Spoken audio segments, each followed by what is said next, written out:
রাজধানী খিলক্ষেতে 5 বছরের শিশু ধর্ষণ অভিযুক্ত এক কিশোরকে ব্যাপক গণপিটুনি দিয়েছে বিক্ষুব্ধ জনতা। নির্যাতনের শিকার শিশুটির অবস্থা আশঙ্কাজনক, চিকিৎসাধীন রয়েছে ঢাকা মেডিকেলে। এই ঘটনায় অভিযুক্ত কিশোরকে থানায় নেওয়ার সময় পুলিশের গাড়িতে হামলা করে বিক্ষুব্ধ জনতা। অভিযুক্ত কিশোরকে টেনে হেঁচড়ে বের করে প্রচণ্ড মারধর করে গুরুতর আহত হয় সেই কিশোর। উত্তেজিত জনতাকে সামাল দিতে গিয়ে আহত হয়েছেন কয়েকজন পুলিশ সদস্য।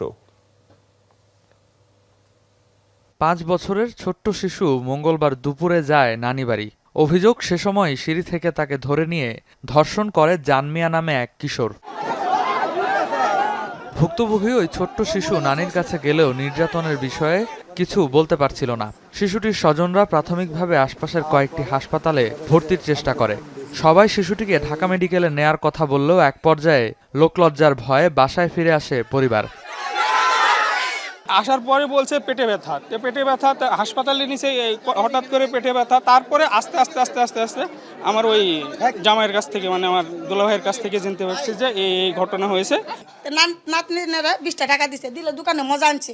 মজা আনে মেয়ে আইতে চাইছে, বাসায় আইব, এর মধ্যে মুহ চিবাদে বাচ্চাটারে এই রুমটা লয়ে গেল।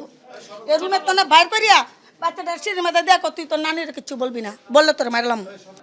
পরে ধর্ষণের ঘটনা জানতে পেরে এলাকাবাসী 999-এ ফোন দিয়ে পুলিশ ডেকে আনে। ঘটনাস্থলে এসে পুলিশ সদস্যরা আশঙ্কাজনক অবস্থায় মেয়েটিকে উদ্ধার করে হাসপাতালে পাঠায়।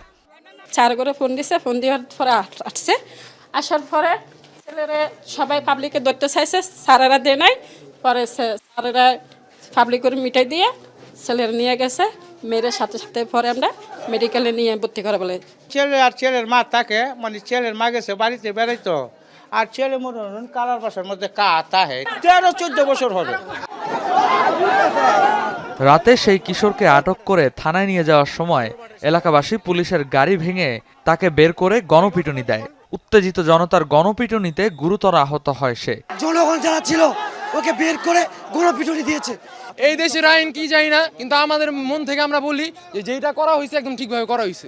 ধর্ষণের বিচার করতে গেলে বছরের পর বছর চলে যায়, দোষীটা বিচার পায় না, যার জন্য জনগণ বাধ্যতামূলক আইন হাতে তুলে নেয়। বিক্ষুব্ধ জনতাকে সামলাতে গিয়ে এ সময় আহত হন বেশ কয়েকজন পুলিশ সদস্য। পরে পরিস্থিতি নিয়ন্ত্রণে আসে সেনাবাহিনীর হস্তক্ষেপে। রেদওয়ান আহমেদ, যমুনা নিউজ, ঢাকা।